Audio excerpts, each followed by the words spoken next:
Here I go out the door of my apartment before I miss my train, and there's no way that is happening. 'Cause my girl uses to do things without me. So I'm going to see what goes on without me. It's my something cool down. I'm living as a money in Manhattan. Hear this from me, some folks are telling just about me. Secrets who writes all the words. For each and every one of the songs about people that you know. How's everyone doing? Welcome to the next Douche episode. I'm having a really hard time for some reason getting this one off the ground. So much so that we've reached beer number 2. This episode is going to be crap I've been listening to recently that I paid money for a while ago. This one's going to be mostly 90's. It started off more varied, and it was just, I felt like it was going to be too much. It's not too much, but it was too much. So even people that are looking for 90's crap, this is still probably going to be a bit of a rough ride. But at the end of the day, it's just an excuse to sit here with y'all and have a beer. In this case, another beer. This is from Rogue in Newport, Oregon. So another Pacific Northwest beer. It's Dead Guy Ale. This is a common beer. I believe you can probably buy it coast to coast in the United States. It's a Maibach style ale with a robust malt profile and a sweetness that is balanced by the liberal use of bittering hops. And I don't drink the can, but this one's in pretty nice condition. And it's a pretty cool can. Like, they probably sell a lot of these just from the can. I did look at the record store day releases. That list came out, I guess, yesterday. I thought they were going to put those 2 Red Cross records, Phase Shifter and Show World. I thought those were going to be record store day releases. Third Man is reissuing them in the spring. So I just figured that meant record store day, but I didn't see them on the list. But possibly more important to the douche is that he's not going to be on the ground hardly at all on record store day. I actually leave to go, I guess on vacation, if you want to call it that, the day before, but thanks to time zone changes, the only place I think I'm going to be on the ground, feet on the ground, is going to be in Seoul, South Korea. And that's just for a very short layover, from what I recall. So clearly, I'm not going to be participating in Record Store Day this year. Nothing too crazy. I'm not going to go floating through the list. There's definitely some cool stuff, but you do what you gotta do. So we're gonna go through some records. I know it's already we're already 3 minutes in, and then I played a song. This is ridiculous. So the first thing is, so I played the song at the beginning, probably too much of it, and it's probably too, you may not have cared for it, but this is what it was, or this is the album that song is off of. It's Lily's Better Can't Make Life Better. This is a 1996 UK release, or this is the UK pressing of the record. You probably can't really see.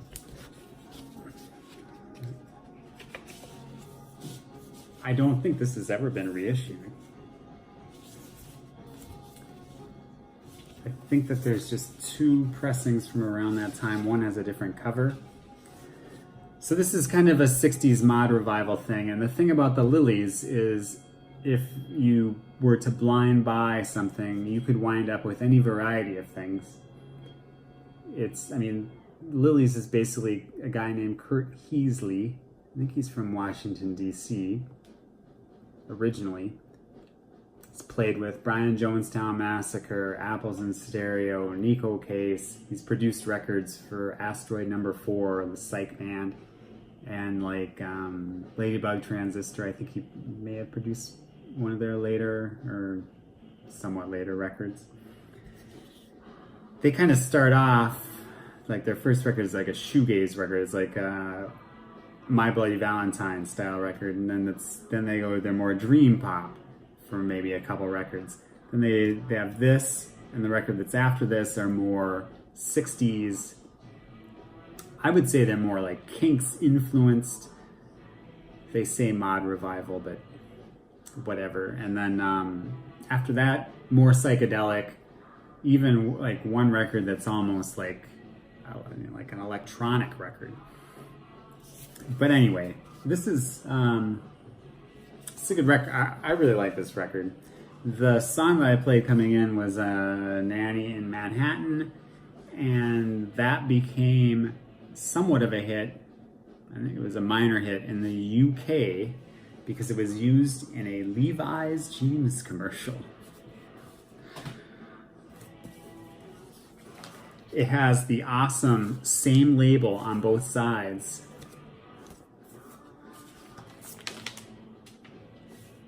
Something completely different. This is the band from Chicago called The Jesus Lizard from 1994. The album's called Down. I love this record cover. And the insert. This is produced by Steve Albini. It's the last of their records produced by Steve Albini. It's the last record they released on Touch and Go. And, you know, it's noise rock. It's not their best effort. I feel like because it came out in 1994, I might have a little bit more attachment to this than some others might. They might much more prefer the earlier records. But I think it's cool. This, I guess, is not the absolute first run. I think because there's like something missing on the jacket. It's still 1994, but it's not the original.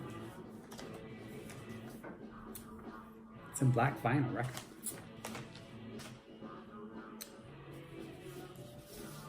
Next is from 1992, from the British rock / shoegaze band Ride. This is Going Blank Again. It's a gatefold double LP, cut at 45 RPM. This is like a 2011 Rhino reissue of this record. So this is, you know, this is a lot more varied, or the sound is more varied than their debut. This is their second record. Their debut was Nowhere. There's songs even on here that are almost like more, almost like Twisterella is almost like it is like a jangle pop song. But then they've also still got the more shoegaze stuff going on with the swirling guitars. I think this is a really good record. I've thought that always. Like Nowhere to me was harder to get into. I like it. I probably do like it more than this now, but this one I liked more initially. It's on black vinyl. It's double 45, so it spells, you know, Ride.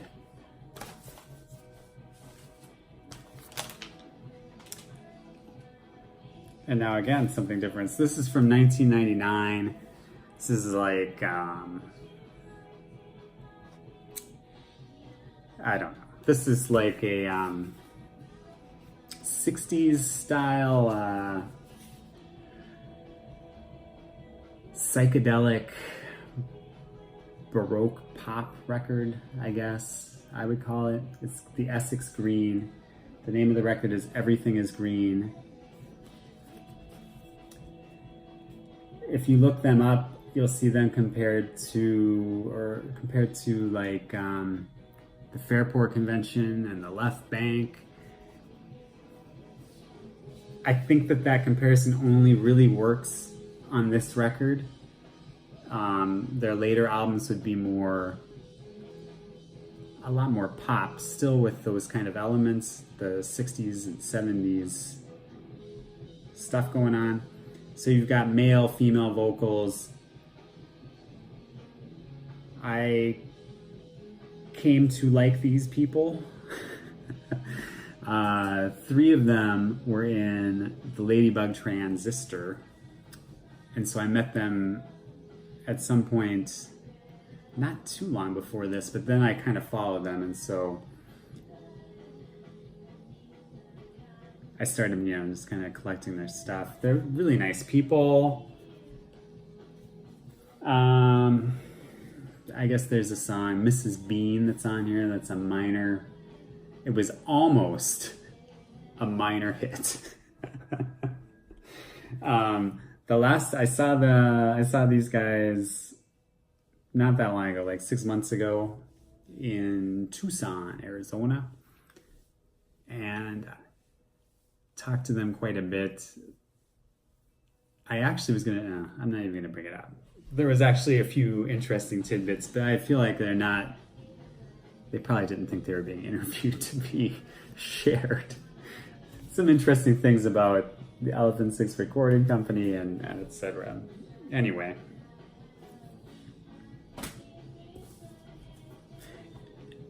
If I told you that this wasn't on black vinyl, and that the name of the band is the Essex Green, and the name of the album is Everything is Green, you would probably expect green vinyl. And it's actually pretty cool green vinyl.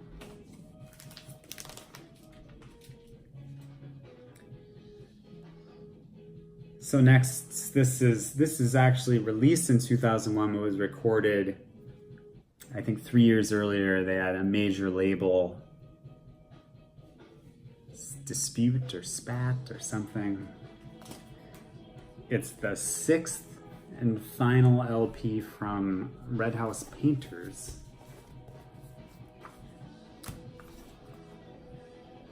It's called Old Ramon.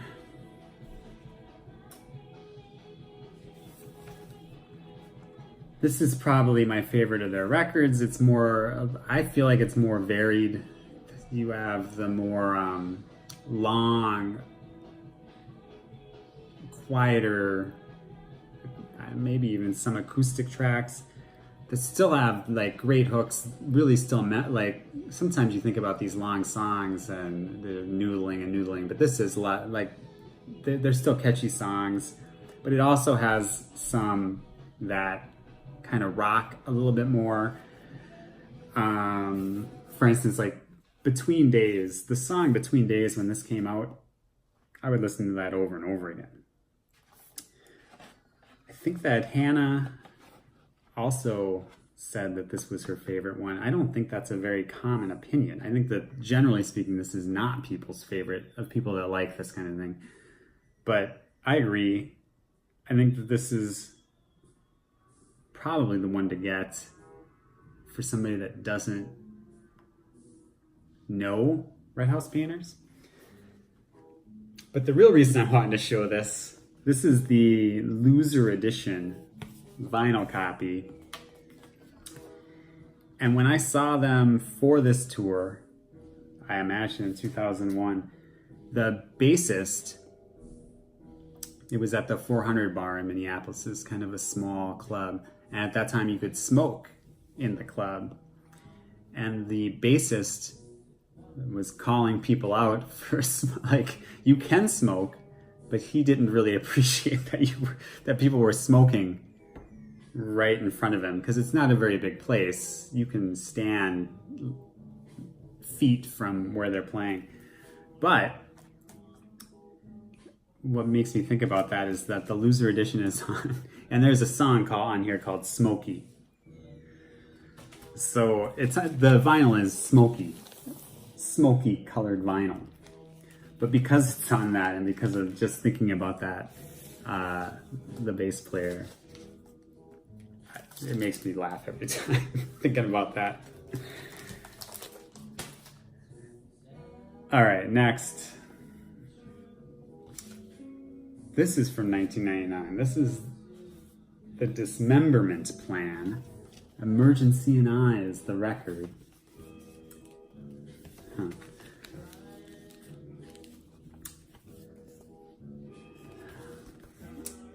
So they're from, I guess you would say this is indie rock or some sort of punk-ish, quirky punk type thing. This is produced by Jay Robbins, co-produced by Jay Robbins from Jawbox. They're from Washington, D.C. They're influenced by the, I don't know, post-hardcore bands from Washington, D.C. This is not the kind of thing that I really was listening to a lot at the time that this came out.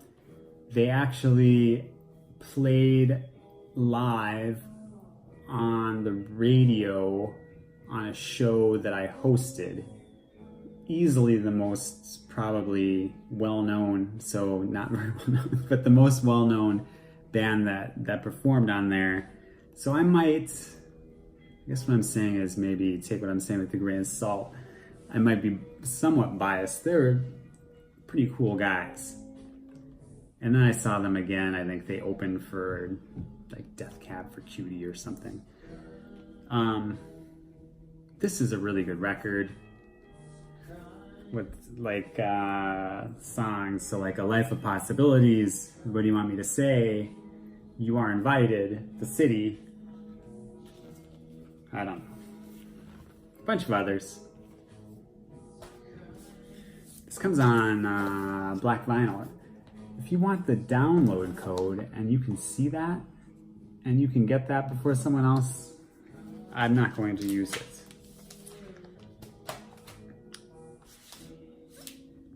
One more. We're not going as fast as I would like. So this is from 1997. This is Super Furry Animals. So I've shown Super Furry Animals before. This is their second LP. It's called Radiator. This is like the 20th anniversary edition from 2017.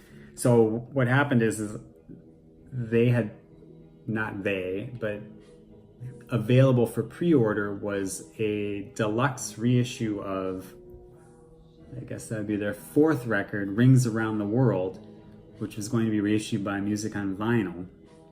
And that pre-order has now been canceled. It was supposed to actually come out in December, and then they kept pushing it back. I think that it wasn't with the approval of Super Free Animals because they're doing these 20th edition things. This is, I guess, band approved. And that thing was expensive, but it had loads of gimmicks. It had the side 3 played from the inside out. It had a 7-inch single with the lock groove. It was colored vinyl, of course. I think the actual original release had some of those gimmicks, but whatever. It's the gatefold. This is an excellent, like, neo-psych, weirdo pop noise record. It's a huge step up from their debut. The next record would get even weirder in a lot of different ways. From Wales, so there is some, I don't know if you say Gaelic lyrics or Welsh lyrics, but there's a couple songs with that going on. It's really psychedelic, and it's some like heavy at some points, but not heavy like, I mean, there's fuzz. I don't know. I guess I hesitate to say it's not, but Anyway, when I saw these guys for this record, and I think for the next record too, they had a UK only non-album single for a song called The Man Don't Give a Fuck. And when they played that live, that song contains like a sample from Steely Dan, the song Showbiz Kids. Am I gonna be able to remember the way it goes? It says like, they don't give a fuck about anybody else. That loops in the song. And when they do that live, or at least when they did it then, I think they would do it like maybe the last song or in the encore. And then when they would walk off, you would get that Steely Dan, they don't give a fuck about anybody else, just looping. And it's pretty cool. And it's cool that they that somebody would release a song as a single called The Man Don't Give a Fuck, and it would be, I think it charted in the like low 20s on the singles chart. All right, these are on black vinyl. It's a double LP. It's long, or longish.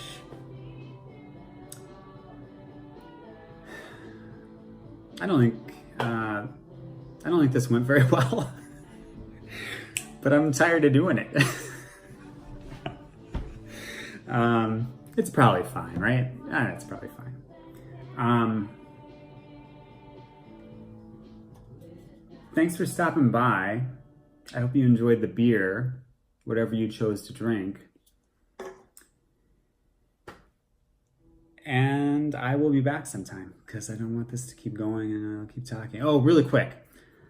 I sometimes watch these videos on my television, and if you don't stop it before a certain amount of time, it just picks something else that it thinks you want to watch. So if I'm watching like a vinyl, like one of your guys' videos, sometimes they'll just go to another one of your guys' videos. But just yesterday or the day before a video ended, I was on my computer, so I wasn't paying attention, and a video came up. It was vinyl finds, and it was, so I just let it go. Sometimes you find new people that way. But what it actually was two girls, and they had vinyl, like they had bags of vinyl, like vinyl sheets with designs on them, and they were really excited about them. I don't know what they use them for, maybe arts and crafts or something. Anyway, I got way more of a kick out of that than I should have. Because it had been going on, and I'm like, what are these guys doing? Oh, they got vinyl. It wasn't vinyl finds. They had a vinyl haul. Anyway, this is the video. This is the douche for this week, and I'll be back at some point. And I appreciate you stopping by.